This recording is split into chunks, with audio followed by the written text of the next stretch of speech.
Kenapa Pak Mahfud sampai berkata keras ini layak dihukum mati?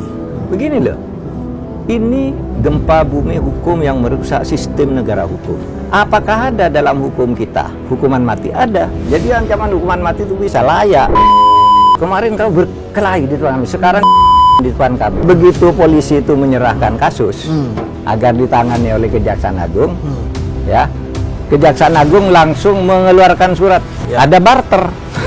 Pemeriksaan antara BGN di berbagai daerah itu dihentikan. Malamnya kan ada pertemuan di satu tempat, pejabat tinggi bernama SS meminta kepada Presiden agar diserahkan ke Kejaksaan Agung. Itu kalau membahas kasus pidana yang menarik perhatian publik, ketika kita undang, nggak pernah berdua ini datang.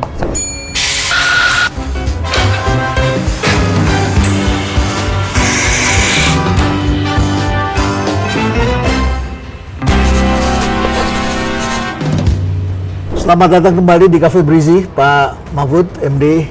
Luar biasa, jauh-jauh dari Jogja balik lagi. Selamat malam, Bapak. Aduh, kalau diundang Pak Renal ini saya harus datang.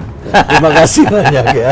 Sedang asik di Jogja, kemudian kita kontak, dan saya pikir besok baru datang, ternyata hari ini. Dan ada Pak, saat kita ngobrol ini ada 6 podcast besar-besar dan TV.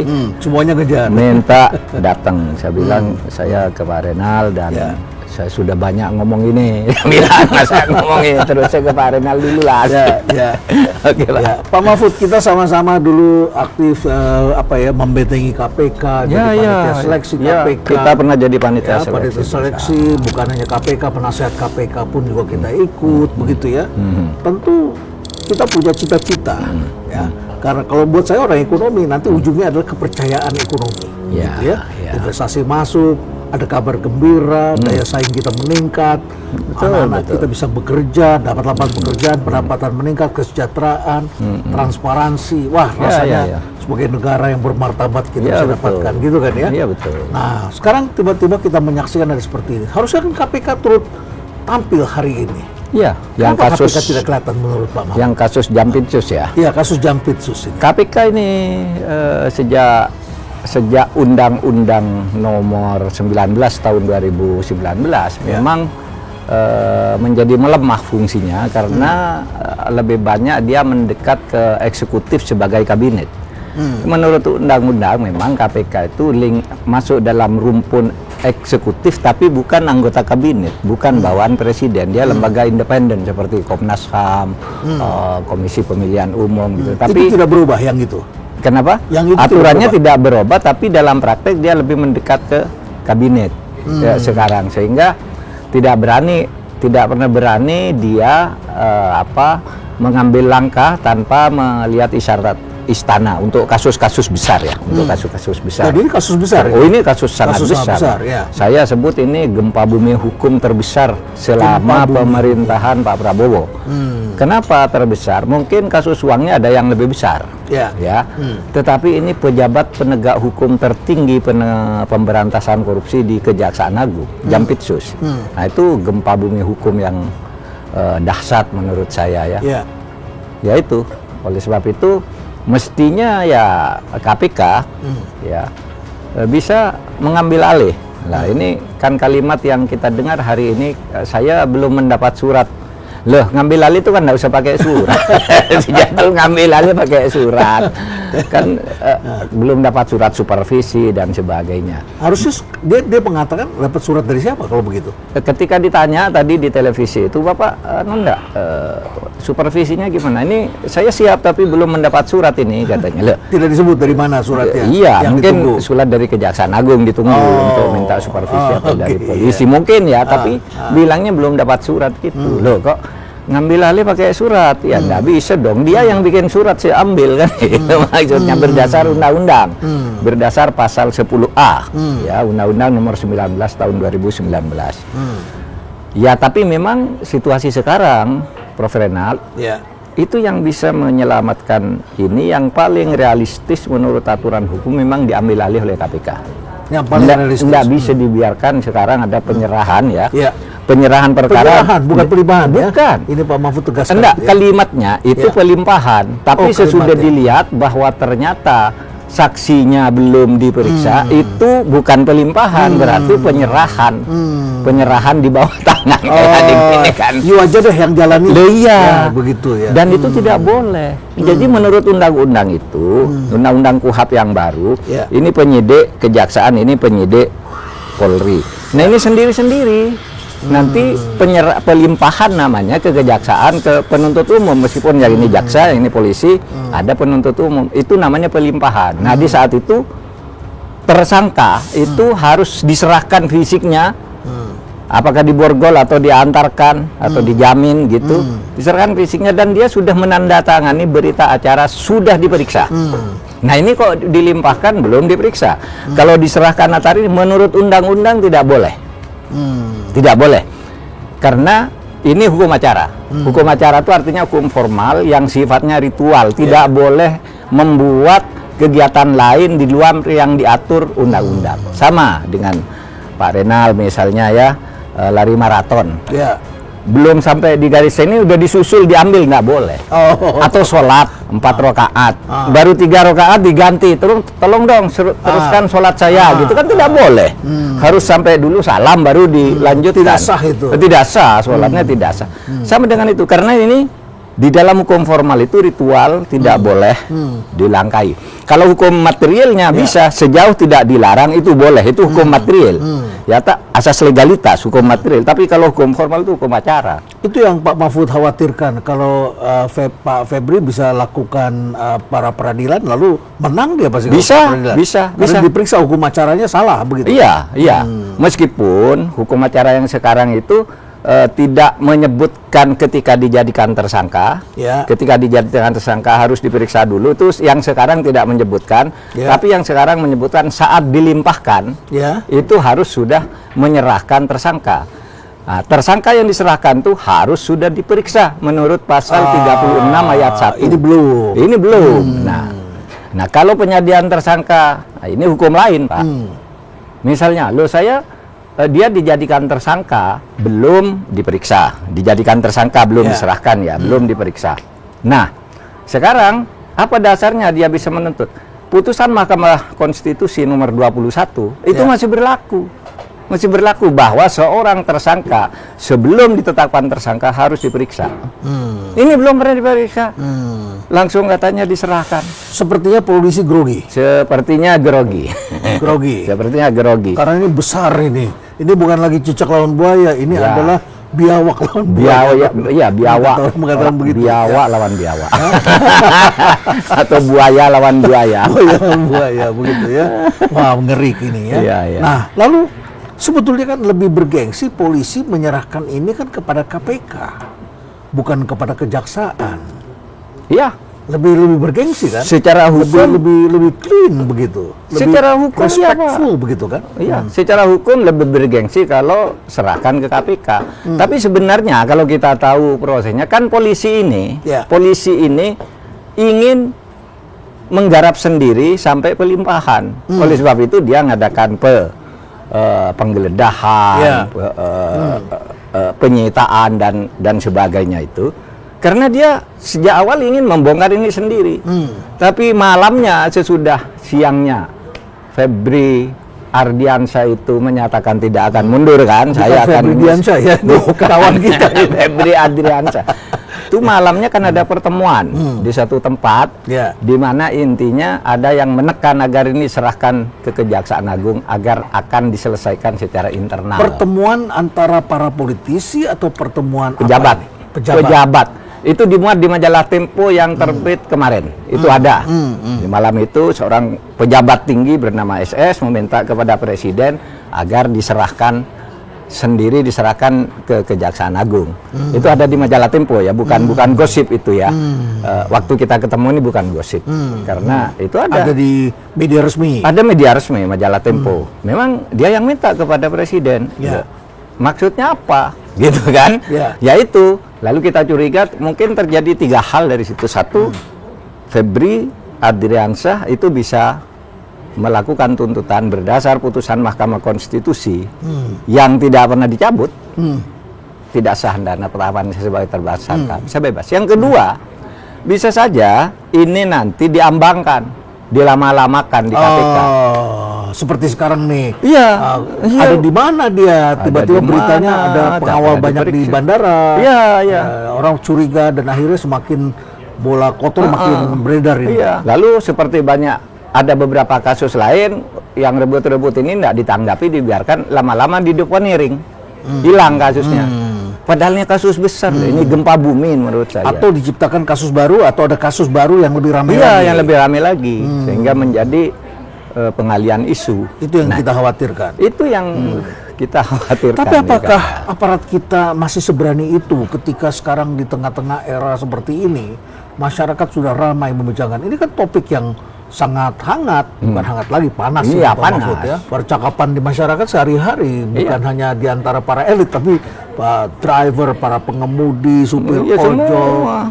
para pedagang di jalan, semua Di membercakapan warung-warung. sampai warung-warung. Saya itu ke restoran, di rumahmu katanya, iya itu rumah saya, tapi saya tidak tahu siapa yang punya tuh isinya. Itu orang bergurauan. Iya. Jadi Iya. sudah jadi gurauan nih. Sudah jadi gurauan di sehari-hari, si iya. Kejaksaan Agung udah diketahui orang. Barang itu ada yang punya. Si polisi juga, iya itu kan ada yang punya, rumahnya aja yang punya saya. Masa dia punya rumah nggak tahu. Iya. Jadi ini bisa menjadi sangat serius, bisa masyarakat bisa marah Iya, sekali Pak, ya. itu. Tapi bisa jadi juga kemudian ada kasus lain tenggelam lagi. Bisa tenggelam Itu lagi yang sudah sudah kan. dikhawatirkan. Kayak kasus BGN sekarang tidak terberitakan lagi kan. Ini analisis ya, analisis. Ya. Ini komunikasi ini. Ya. Ada barter. Oh, analisis ini ya. Analisis karena Analisis, begini, ya. begitu polisi itu menyerahkan kasus agar ditangani oleh Kejaksaan Agung, ya. Kejaksaan Agung langsung mengeluarkan surat agar pemeriksaan yang sudah diperintahkan oleh Kejaksaan Agung, pemeriksaan antara BGN di berbagai daerah itu, Ya. terhadap dapur-dapur SPPG di berbagai daerah itu, dapur MBG di daerah itu, dihentikan. Tidak diperiksa lagi oleh Kejaksaan, tidak boleh diminta keterangan, diminta apa. Padahal janjinya mau dibongkar semua. Nah, lalu orang mengatakan, oh ini barter. Yang Kejaksaan diambil, yang polisi yang punya banyak dapur itu tidak lagi diperiksa. Tapi kalau ini dilakukan kan berarti ini kan merupakan satu cedera terhadap reputasi presiden kalau seperti ini, ya kan? Cedera yang itu lain sih aman. Iya. Presiden kan jadi di masyarakat bisa mempercakapkan dengan cara lain. Iya. Masyarakat mah mengetahui aja sekarang parodi-parodi tentang pemerintah kita ini tiap hari kan berseliweran. Kadangkala sudah ndak sopan, ndak menghargai Ya. ini, tapi memang yang seharusnya dihargai ndak pantas dihargai sehingga masyarakat lalu bikin sendiri-sendiri. Pak Mahfud kan cukup lama pernah menjadi ketua Mahkamah Mahkamah Konstitusi, pernah jadi anggota parlemen, Iya, DPR, pernah. kemudian pernah jadi Menteri Pertahanan zamannya Gus Dur, Iya, dan benar. terakhir Menko Polhukam. Polhukam, betul. Bukan seperti sekarang Polkam. Kalau dulu Ya, kan Polhukam, ada Polhukam, hukum ya, dan politik, dan hukum dan Iya, keamanan. Itu kan keamanan. berarti Anda tanganin seluruhnya. Ya. Nah, yang menarik dari semua ini kan kita melihat sebetulnya masing-masing lembaga itu kan punya kekuatan. Dan zaman dulu kan di tim Pak Mahfud ada orang Oh iya, di dalam tim itu masing-masing Iya. dan bisa menangani. bisa menangani. Lalu kemudian Anda mengatakan ini setan sama setan ini gitu ya. Setan Iya, versus setan begitu. Iya ya, setan sama setan mestinya malaikatnya muncul ya. Malaikat Setan, maksudnya setan tuh ada yang nulis gini, jaksa setan, polisi setan. Enggak, saya katakan penjahat yang ada di kejaksaan dan penjahat yang ada di kepolisian tuh. Ini clear ya, maksudnya itu ya. Clearnya penjahat. Karena di sana tetap ada orang Saya berat baik. setan sama setan gitu. Karena gini loh Pak Renal. Ya. Saya ini anak NU ya, Nahdien. Nah di Nahdien itu ada dikir. Dikir itu baca doa kepada Tuhan yang isinya itu yang selalu dibaca, ya Tuhan sibukkanlah di antara orang-orang jahat itu sendiri dan jangan libatkan kami dengan mereka. Itu selawat yang selalu doa asgilid dolimin bidolimin gitu ya.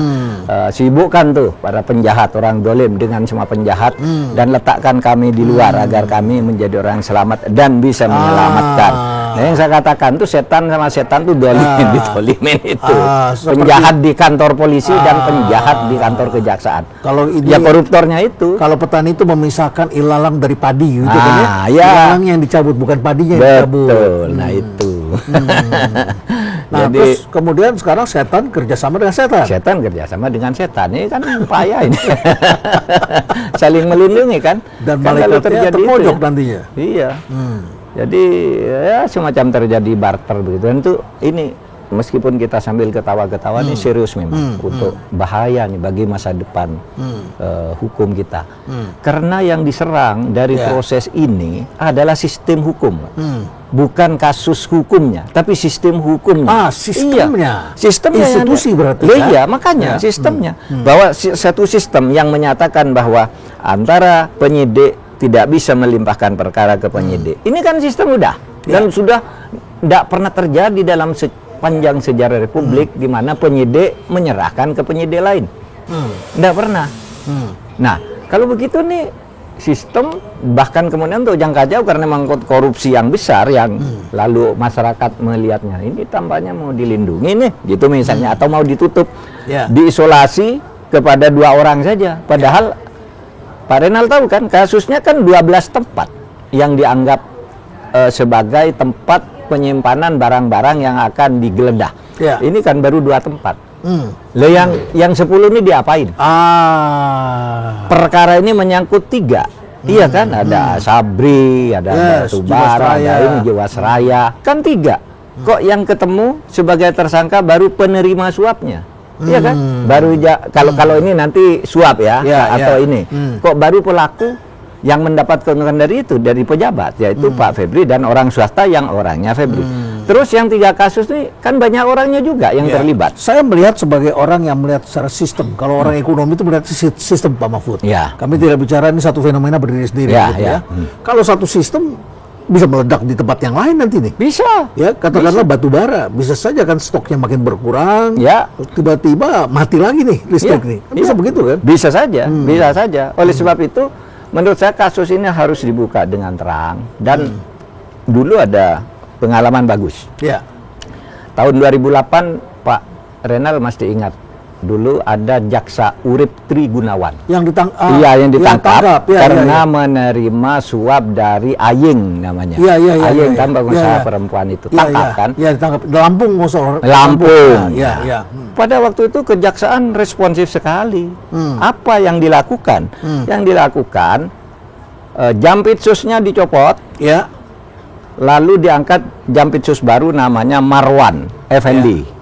Nah, Marwan Effendi itu mensyaratkan kalau saya jadi Jampitsus, nanti jaksa-jaksa yang di Jampitsus tidak saya pakai, saya ngambil dari daerah-daerah. Bagus penyelesaiannya. Mestinya ini begini juga. Kuras dulu nih semua. Jangan mantan anak buahnya dijadikan anak buahnya. Tidak mungkin punya keberanian. Iya. Tetapi itu nanti sesudah perkaranya diluruskan. Iya kan, ini harus diluruskan dulu menurut saya. Perkara ini harus dikembalikan dulu. Dianggap tidak ada penyerahan itu karena tidak sah. Iya kan? Tidak sah. Karena tidak boleh dari pinggir ke pinggir, penyidik kemudian tidak boleh. Kalau dari bawah ke atas harus diperiksa dulu tersangkanya. Kan gitu. Aturannya nih pasal 36 ayat 1 dan pasal 61 ayat 1. Dan biasanya kan jaksa tertib terhadap hal begituan. Jaksa tertib. Seringkali orang yang sudah diperintahkan untuk dilepas, mereka belum melepaskan sepanjang suratnya belum mereka terima, sebelum mereka ada prosedurnya kan begitu. Jaksa tertib sekali biasanya, dan saya yakin jaksa-jaksa itu mengerti kerja-kerja profesional, karena kalau dalam kasus-kasus lain yang tidak melibatkan intrik begini, jaksa tuh tertib banget dan pintar-pintar. Saya kenal seperti halnya polisi sangat profesional itu kalau dibiarkan bekerja. Jaksa juga saya kenal mereka. Tapi karena ini ada intrik politis yang melatar belakangi, ya itu yang terjadi. Pak Mahfud termasuk orang yang jeli dalam beberapa kasus adalah yang mendorong kasusnya Verdi Sambo. Ketika Anda melihat Anda langsung menemukan ini adalah penembakan, ini adalah ada korbannya, ini pasti ada orang yang dibunuh. Anda langsung dengan cepat sehingga proses hukum itu terjadi di situ. Dalam hal ini Pak Mahfud pernah mengatakan bahwa Kapolri dan Jaksa Agung sejak lama enggan duduk dalam satu forum. Apa yang Pak Mahfud baca? Itu belum lama Pak Mahfud jadi Menteri Polhukam. Belum lama. Melihat selama 5 tahun kan? saya menjadi Menko Polhukam itu kan masih melalui 2 Kapolri. Satu Pak Idham Aziz, yang kedua Pak... Cuma sebentar kan beliau gitu Pak? Pak Idham Aziz 10 bulan. Baru sesudah itu Pak Listio Sigit. Itu kalau membahas kasus pidana yang menarik perhatian publik, ketika kita undang, nggak pernah berdua ini datang, saling intip. Jadi kalau itu yang datang stafnya, sana ngirim stafnya. Kalau ini gitu, jadi nggak pernah. Tetapi tetap ketemu dengan saya, tapi sendiri-sendiri. Iya, saya panggil sendiri cerita gitu. Saya panggil sendiri cerita, atau saya yang berkunjung. Saya kira hampir jarang ya.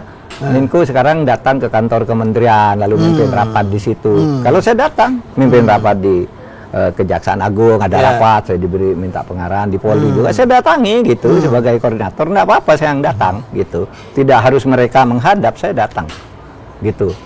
Nah yang sekarang ini agak susah gitu mempertemukan Kejaksaan Agung, Kapolri dan Jaksa Agung gitu udah lama lah itu. Saya kira saya sudah lama mengingatkan ya, makanya Bapak ingat tadi. Saya sudah lama mengingatkan. Ini terjadi hal yang sekarang begini. Semuanya sandiwara. Apa penyebabnya sampai begitu ada perang dingin antara mereka? Saya kalau apa yang terjadi sebenarnya kan orang bisa menebak-nebak aja. Nebak-nebak. Rebutan kasus, rebutan rezeki Nggak pernah Pak Mahfud kira-kira. tanya secara guyon atau apa begitu? Enggak. Tapi biasanya kan saya Menko tahu ada ini pesan, ada ini pesan, wah ini nanti tuntutannya sekian tahun. Pesan ke jaksa, yang satu macam-macam lagi itu, agar jangan ini dong. Itu kasus kebakaran di kejaksaan pakai pasal kelalaian aja, orang ngerokok kan itu kejaksaan yang dua lantai itu terbakar, lalu yang dikorbankan siapa? Tukang bersih-bersih katanya karena membuang puntung rokok tidak di tempat rokok, lalu kebakaran besar gitu. Akhirnya mereka yang ditahan. Bukan ditahan, dihukum, dihukum. tapi karena kelalaian aja dihukum sebentar. Korbannya sudah dokumen penting di gedung itu, gitu kan? Nah yang begitu-gitu, jadi pelakunya tidak ditangkap, tidak dicari. Padahal waktu itu dugaan masyarakat sengaja dibakar karena waktu itu sedang nangani kasus Joko Chandra dan Pinangki. Jaksa Pinangki. Sementara dokumen itu ada di situ waktu itu yang beredar di masyarakat ya. Tapi itu kan spekulasi. Faktanya yang dihukum hanya orang ngerokok, membuang puntung rokok. Itu pesanan dari mana? Dari luar atau dari dalam? Itu dugaannya dari dalam. Dari dalam. Ya karena dalam tidak mau itu dibuka. Kenapa itu bisa terbakar? Kan sudah ada sistem pengamanan. Itu waktu itu ya. Tapi itu sudah selesai. Pokoknya yang dihukum orang tukang bersih-bersih itu dengan dakwaan lalai karena membuang rokok sembarangan. Kan gitu akhirnya. Kasus hilang. Gitu. Nah, yang begitu itu sering sekali dinilai oleh masyarakat, dan ketika itu muncul di publik tidak ada yang menjawab, tidak ada yang bertanggung jawab, dibiarin aja kan. Istilahnya biar anjing menggonggong, kafilah terus berlalu. Beberapa hari kemudian ada peristiwa lain yang ini udah dilupakan. Wah itu bahaya berhukum seperti itu. Maka kata Pak Renal tadi kan sebagai orang ekonomi kalau begini bahaya, iya betul, tidak ada kepastian hukum. Sebagai orang ekonomi akan melihat akan menjadi efek domino. Investor juga tidak berani, ada kepastian kayak gini ngapa? Negara hukum kayak gini. Banyak orang khawatir terhadap framing, terhadap sedang tenang-tenang menjadi eksekutif tiba-tiba menjadi tersangka. Dan setelah itu kemudian ada oknum-oknum datang memeras. Itu kan sangat dikhawatirkan, sudah jadi percakapan publik. Dan banyak kejadian seperti itu. Seharusnya kayak kepolisian dan kejaksaan itu kan memberi rasa nyaman ya, rasa aman kepada publik bahwa hukum itu akan ditegakkan dengan benar, dan mereka harus bicara itu setiap hari karena mereka menjamin hukum akan tegak di negerimu. Hiduplah kamu dengan nyaman, berdaganglah, investasilah wahai orang asing gitu. Jangan ada kesalahan kecil dibesarkan, yang besar jadi kecil dihilangkan. Pak Mahfud, kan kita di sini kopinya enak Pak Mahfud. Kita ngopi dulu dong. Boleh. Kita ngopi dulu. Kopi khas. Kopi yang khas, kopi hitam kita ya. Baik, kita kopi hitam doa ya. Baik, Pak Mahfud, ini kalau begitu kan sebetulnya ada harapan di hakim. Kalau pesan ini hukumannya begini, pesan ini begini, sehari-hari ya seperti itu kan ujungnya hakim. Harapannya di hakim. Hakim kan harusnya mengambil keputusan berdasarkan keyakinannya. Saya beberapa kali melakukan sebagai ahli diminta, karena ini mahasiswa saya sendiri dan saya tahu keluarganya Pak Mahfud, dan saya jadi ahli di pengadilan begitu ya, untuk menjelaskan, karena ini kan ada business judgment begitu, dan keahlian saya memang dalam bidang itu, gitu ya. Walaupun setelah itu saya juga tidak banyak yang minta, tapi tidak bisa masuk karena saya tidak punya keahlian di sana. Tapi kalau sebagai ahli kan saya lakukan seperti itu. Dan saya berharap sebetulnya hakim itu mengambil keputusan berdasarkan apa yang dia dengar di pengadilan. Tapi dalam realitasnya ada sejumlah hakim yang mengambil keputusan dari BAP. Sehingga kemudian bisik-bisik tuh, jangan kaget Pak, nanti ini hakim yang ini nih, dia nggak pernah dengerin. Pokoknya BAP-nya begitu, dia lakukan begitu. Ya. Kalau seperti ini kan harapan Tidak kita boleh. pada hakim kan Tidak boleh, karena kebenaran pembuktian itu pada akhirnya tinggal hakim yakin apa tidak. Kan itu. Oleh sebab itu keyakinan hakim itu menjadi penting. Ya. Nah, sekarang sebenarnya bagi hakim untuk tahu dan menilai mana yang benar, mana yang tidak, itu kan ada mata kuliahnya ketika kuliah. Diajari logika, silogisme. Kalau begini arahnya gini. Kalau hukum tahu. Tetapi sekarang kenapa tidak? Banyak juga yang karena tekanan politik satu. Yang karena disuap. Kan ada kan hakim yang sekarang masuk tuh, yang berombongan itu. Iya. Kasus itu ada 11 orang itu masuk hakimnya. Itu kan karena suap. Akhirnya mengembalikan uang kan, gitu.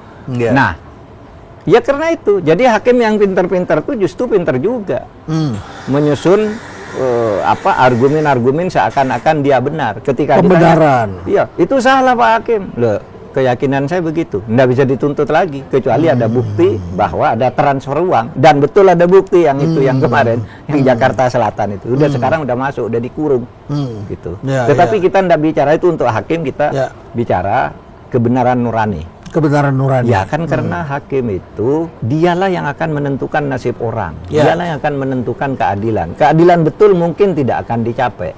Tapi kan ada ilmunya. Yang paling mungkin, yang paling dekat ke keadilan, keputusannya seperti ini. Kan gitu, itu ada ilmunya sebenarnya. Nah, itulah Pak, sekarang dunia peradilan kita memang sedang sangat mengkhawatirkan. Hakimnya rusak, kejaksaannya juga begitu, polisinya begitu, pengacaranya pun begitu. Banyak kan pengacara masuk penjara? Ya, akhirnya saling menyandera semuanya. Saling menyandera. Tapi begini Pak Mahfud, dalam situasi seperti ini ketika polisi kurang dipercaya ya karena banyak kasus, kemudian sekarang polisi menangkap jaksa, tadinya jaksa menangkap polisi, ya sekarang polisi berhasil menemukan ikan kakap yang besar, nilainya sangat besar, fantastis begitu ya. Lalu kemudian di situ jabatannya ada juga sangat besar. Sangat besar. Jabatannya sangat besar. Ya, sudah? baik. Silakan Pak. Makasih. Ya, makasih Prof. Makasih. Ya, jabatannya sangat tinggi. Lalu kemudian di sini yang masih menjadi penonton kan hakim sebetulnya, ya kan? Tidak mungkin hakim steril tidak baca berita. Kita semua ini jadi perhatian publik, ya. Nah, hakim tentu kan punya posisi hari ini. Mestinya. Ketika dia melihat, lo tergantung sama gua, ini juga tergantung sama gua. Harusnya sekarang kan saatnya hakim itu membuktikan dia bisa berdasarkan undang-undang, berdasarkan kepercayaan, hati nuraninya mereka melihat bangsa ini seperti ini. Apakah bisa kita harapkan ke depan? Kita berharap di tangan dan para hakim ini. Kita berharap ke situ sekarang, ya. Tapi untuk kasus Jampitsus ini kan mereka belum boleh bersuara apapun kan? Kan tidak boleh. Tidak boleh. Belum, perkaranya belum masuk ke pengadilan, dia mau bersuara. Nanti suara dia saat memeriksa dan memutus gitu. Nah, kita berharap ke situ nantinya. Munculnya upaya pembaruan itu kalau situasinya seperti ini mulainya dari hakim aja menurut saya. Tinggal sekarang Mahkamah Agung menyiapkan. Nah, the problem is hakim sendiri banyak yang tersandera juga, itu masalah. Makanya lalu berlindung di atas nama keyakinan saya begitu. Ternyata suap. Saya pernah mendengar percakapan dari sejumlah orang begitu ya. Dia mengatakan dia satu sel dengan salah seorang panitera atau pejabat di Mahkamah Agung yang menjadi tahanan begitu ya. Yang kasusnya sangat besar itu. Terus dia nanya, nih gue lagi sini, hakimnya si ini mas ini, hakim gue aman nggak nih? Kalau namanya nggak ada di dalam yang amplop yang itu aman. Karena waktu itu kan disebut ada amplop ditemukan dan kemudian ada nama-nama hakimnya. Ada nomor perkara juga. Ini nomor perkara sekian, nomor perkara sekian, ini nomor perkara sekian. Tapi lu ingat nggak aman nggak gue nih? Gua nggak inget. Saking banyak itu Takut dia. Takut dia, nggak inget. Ya. Bisa dibayangkan harapan seperti ini. Kalau begitu harapan tadi kami bicara juga dengan Pak Hendardi. Ya. Harapan terakhir barangkali ada pada presiden. Iya, dalam situasi begini presiden, karena begini Pak, saya yakin atau saya harus yakin, harus mencoba yakin bahwa presiden itu sungguh-sungguh akan menegakkan hukum. Kalau tidak mana mungkin Pak Mahfud mau jadi kampanye waktu itu kan? Iya, Di saya dalam yakin. Pemilu yang sebelumnya. Iya, visi dia saya sangat yakin itu. Tetapi dia tidak tahu detail. Sehingga dugaan saya nih senario, ketika malam itu hari Jumat malam tanggal 11 ya kan, terjadi pengalian kasus dari penyidik dari polisi ke itu dilaporkan ke presiden. Pak, ini biar selesai dengan baik dan cepat, serahkan ke Kejaksaan Agung. Nah, presiden pasti setuju, tapi presiden tidak tahu bahwa hukum acaranya tidak boleh. Mestinya kan Jaksa Agung yang beritahu, tidak boleh hukum acaranya, atau Kapolrinya memberitahu. Tapi itu kan sudah ada permainan di luar sebelum mereka memutuskan itu, gitu kan? Ini skenarionya yang bisa kita baca adalah seperti itu, gitu. Sehingga ya kalau presiden betul melakukan ini, memberi izin ini pemindahan karena dia tidak tahu detail hukum acaranya, ya. Tidak tahu bunyi pasal 36 ayat 1 dan pasal 61 ayat 1, mestinya presiden bisa melakukan langkah sekarang. Oh, kemarin saya kurang informasi. Sekarang saya minta agar KPK mengambil alih ini. Mengambil alih. Gitu. Kalau begitu ini peranannya Pak Yusril saat ini tuh. Sebagai Menteri sebagai Menteri Hukum. Iya, Menko Hukum ya? Iya. Harusnya sebagai Menko Hukum. Dia langsung memberi advis pada presiden. Ini Pak Presiden ini ada persoalan di sini. Tapi konon malam itu enggak ada Pak Yusril.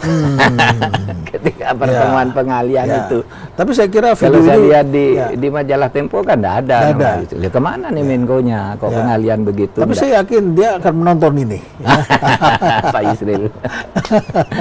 Sahabat baik saya. Ya, baik. Jadi di situ ada celah gitu ya. Nah, Pak Mahfud, Bapak juga mengatakan pernah menyampaikan kepada Presiden Prabowo bahwa ada kemungkinan antara Jaksa Agung dengan Kapolri ini suatu ketika akan jadi satu bom waktu begitu. Iya, tapi saya tidak menyampaikan langsung berhadapan dengan Pak Prabowo. Saya sampaikan di podcast saya edisi 3 ya, bulan Juni, awal Juni tahun 2024 sebelum Pak Prabowo dilantik. Anda pernah menyampaikan itu? Iya, ada, sekarang masih ada. Ya, saya bilang, Pak, ini hati-hati loh, Kejaksaan Agung dan Polri itu tidak harmonis. Pengalaman saya harus mendapat perhatian ekstra gitu. Ya, tapi rupanya itu dianggap apa gitu aja, dan sekarang terjadi betul sepanjang pemerintahan Pak Prabowo itu terjadi, tapi yang meledak hari ini. Tapi kan sekarang sudah berjabat tangan, sudah datang. Iya, menurut saya itu bagian dari dari panggung. Ya, bagian dari panggung untuk menenangkan rakyat. Kalau gitu dalam ilmu manajemen ini namanya dramaturgi. Ya, in management ada dramanya, ada perannya. Begitu ya. Oleh sebab itu seorang yang cerdas memahami pelukan antara Kapolri dengan Panglima dengan Jaksa Agung itu menganggap dramaturgi lagi dengan agak kasar. Nulis gini di Twitternya, maaf.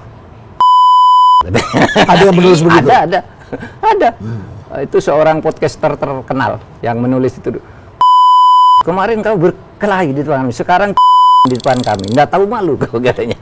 Nah, itu orang yang memahami bahwa itu adalah hanya drama, tapi masih ada api dalam sekam, yang kemudian saling dipertukarkan. Ya seperti tadi.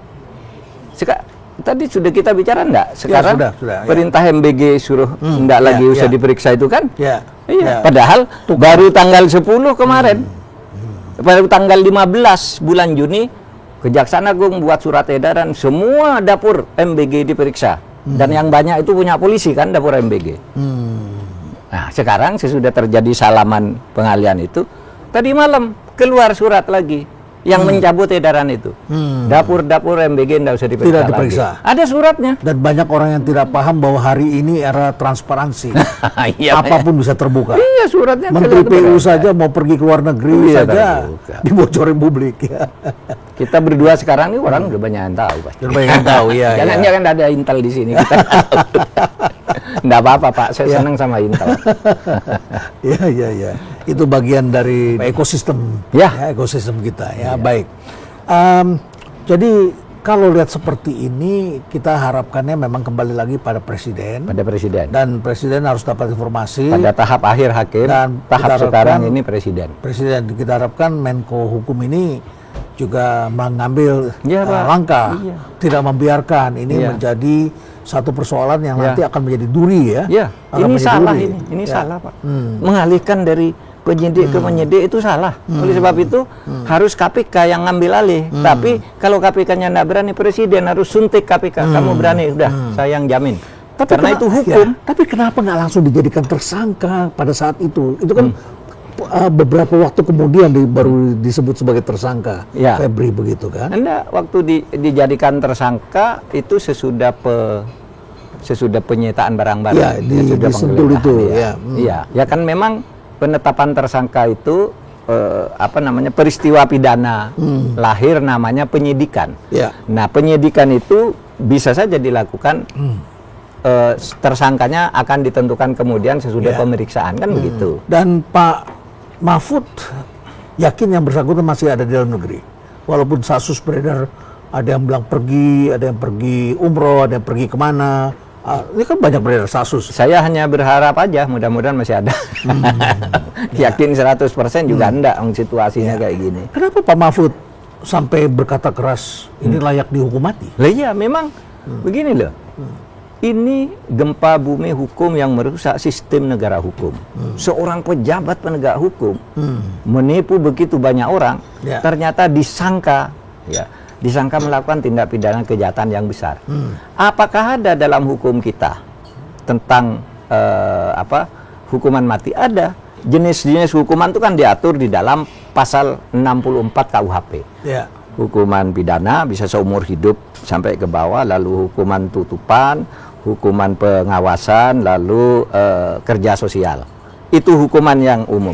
Tapi pasal 67 mengatakan hukuman mati dapat dijatuhkan sebagai hukuman khusus kepada pelaku tindak pidana kejahatan yang besar. Siapa itu? Narkoba, pembunuhan berencana, makar, terorisme, dan korupsi. Ada, korupsi itu bisa dihukum mati. Nah, ancaman hukuman mati juga diatur di dalam Undang-Undang Nomor 31 tahun 99 dan Undang-Undang Nomor 20 tahun 2001. Isinya begitu. Barang siapa melakukan korupsi dalam keadaan, satu, keadaan bencana, negara dalam keadaan bahaya, tiga, dalam keadaan krisis ekonomi, finansial dan moneter, bisa dijatuhi hukuman mati. Seperti sekarang ini. Lah, Kalau mereka percaya bahwa ini krisis. Bapak percaya kan sekarang krisis? Saya menilai begitu. Saya menilai begitu. Dolar sudah begitu, daya beli rakyat Ya, turun, IHSG-nya turun. ya korupsinya begini. Pak, ini sudah krisis. Menurut Kerugian saya, negara sangat besar sebetulnya. ancaman hukuman Belum lagi mati nanti batu bisa bara ini dilakukan. kalau sampai listrik akan mati lagi ke depan. Iya Pak. Jadi ancaman hukuman mati itu bisa layak. Begini ini dijatuhi hukuman mati. Karena hukuman mati itu ada di dalam tata hukum kita. Di putusan MK juga ada. Ya. Di KUHP ada. Ya. Bukankah kalau seperti ini sudah harus ditahan seharusnya? Seharusnya sudah nyerahkan tersangka, seharusnya ditahan, diumumkan ke publik nih sudah ditahan, kan gitu toh. Itu kepercayaan. Iya. Itu menimbulkan kepercayaan kalau Kepercayaan dilakukan. publik ya. Gitu Pak. Ya, ya. Tampaknya kita semua jadi bertanya-tanya begitu ya. Jadi ini adalah tantangan berat ini ya. Kalau Pak Mahfud sendiri merasa yakin nggak kasus ini dapat diproses melalui proses hukum yang berlaku dan tepat begitu? Nggak yakin. Nggak yakin. Nggak yakin kalau tidak ada intervensi hukum yang benar. Nah sekarang ini jalannya udah salah ini. Bagaimanapun salah lah. Gini. Oleh sebab itu perlu ada intervensi. Apa tuh intervensinya? Intervensinya itu ambil alih oleh KPK. Kalau KPK-nya nggak berani, Presiden memberi jaminan ini salah gitu. Presiden bisa bilang ini baru tahu saya bahwa ini salah gitu. Kan bisa Presiden mengatakan itu kan. Saya kemarin diberitahu buru-buru, oh ini bagus silahkan kan gitu. Tapi ternyata ini salah. Minta KPK kamu lakukan gitu. Meskipun KPK bukan bawahannya karena KPK secara psikologis melakukan sendiri nggak berani. Katanya belum ada surat loh. Orang ngambil alih kok nunggu surat. Yang dulu-dulu ngambil alih itu nggak pakai surat. Jadi kalau begitu ini kita mengharapkan Pak Yusril megang peranan ya. Ya mudah-mudahan lah. Mudah-mudahan. Tapi Pak Mahfud, sekarang kan ada Menko-nya terpisah nih. Kalau dulu kan Polhukam. Sekarang Polkam sendiri, ya kemudian Polhukum sendiri. Hukum sendiri. Menko Hukum sendiri ya. Menko Hukum sendiri. Kalau dulu Menko itu berperan sebagai penengah. Ya. Ya jadi Bapak tahu begini, ya udah saya datangilah. Kan nggak penting siapa datangi siapa begitu ya. Orang seperti kita itu kan seringkali tidak terikat dengan protokol. Iya betul. Nah, kita jalankan untuk supaya efektif pekerjaan kita. Bapak datang dulu ke sana dan tidak mau bertemu ya sudah tidak bertemu. Tapi ada ini persoalan ini bisa diatasi dengan cepat. Kalau gitu sekarang siapa yang harus ambil keputusan? Menko Polkam atau Menko? Menurut saya Menko Hukum. Karena Polkam itu menjadi koordinator di bidang keamanan, polisi sebagai penjaga keamanan, kerusuhan, pembunuhan, apa itu. Ketika bicara pembuatan hukum dan penegakan hukum, itu adalah Menko Hukum. Seharusnya itu yang lebih proporsional. Tapi akan bagus juga karena polisi itu punya 2 Menko, untuk hukumnya dia ke Menko Hukum, untuk keamanannya dia ke Polkam. Maka kalau dua-duanya nih ketemu, kenapa sih lalu menghadap Presiden, kan bagus juga ya. Dia bawahan Presiden langsung. Jadi siapa yang harus berkorban? Atau harus dikorbankan? Kalau begini terus yang harus dikorbankan negara kesatuan Republik Indonesia dan seluruh rakyatnya. Karena kalau negara terus hukum sudah ditorpedo. Iya. Tapi kalau mau berkorban, ya kebesaran hati para pejabat penegak hukum, terutama Presiden, untuk segera mengatakan ini Anda tidak benar. Gitu. Ini akan jauh lebih benar kalau diserahkan ke KPK. Silakan KPK. Kan gitu, lalu dikawal. Nah ini kalau mau memperbaiki ya. Kalau enggak ya hilang lagi, mungkin 3 hari sesudah ini muncul lagi kasus besar, ini lupa. Kayak BGN kita udah lupa nih kan? Udah lupa. Kayak kasus Roy Suryo dan Tifa udah hilang kan? Hilang. Kalah. Nanti dimunculkan lagi ya ini hilang lagi. Sesudah nanti 2 tahun udah lewat, diponer. Bisa kan? Sangat berbahaya. Nah, makanya. Kalau memang model seperti itu kan berbahaya. Artinya ada orang lain yang tiba-tiba nanti bisa menjadi korban juga untuk dijadikan berita yang besar. Ada harta korupsi disita tapi tidak ada koruptornya, kan aneh. Ya. Ini memang mengkhawatirkan. Iya Pak, gitu. Ya baik. Ya ini menjadi sangat merisaukan. Dan apalagi di situ sudah ada pihak-pihak lain yang terlibat dan ini politiknya sudah berperan sangat jauh. Terima kasih Pak Mahfud. Pak Renal, terima kasih. Kapan kita ketemu lagi? Kita kopinya enak sampai kita sini lagi minum kopi.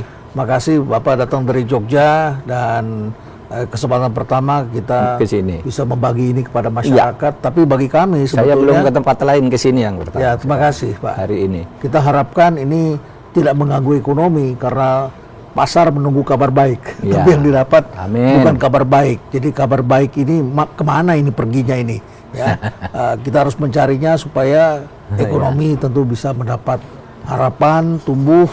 Ya, karena kalau listrik seperti ini, lalu kemudian kepercayaan terhadap uang kita begini, kepercayaan terhadap saham begini, bagaimana terhadap masa depan kaum muda? Itu menjadi tanda tanya besar. Dan stay relevant.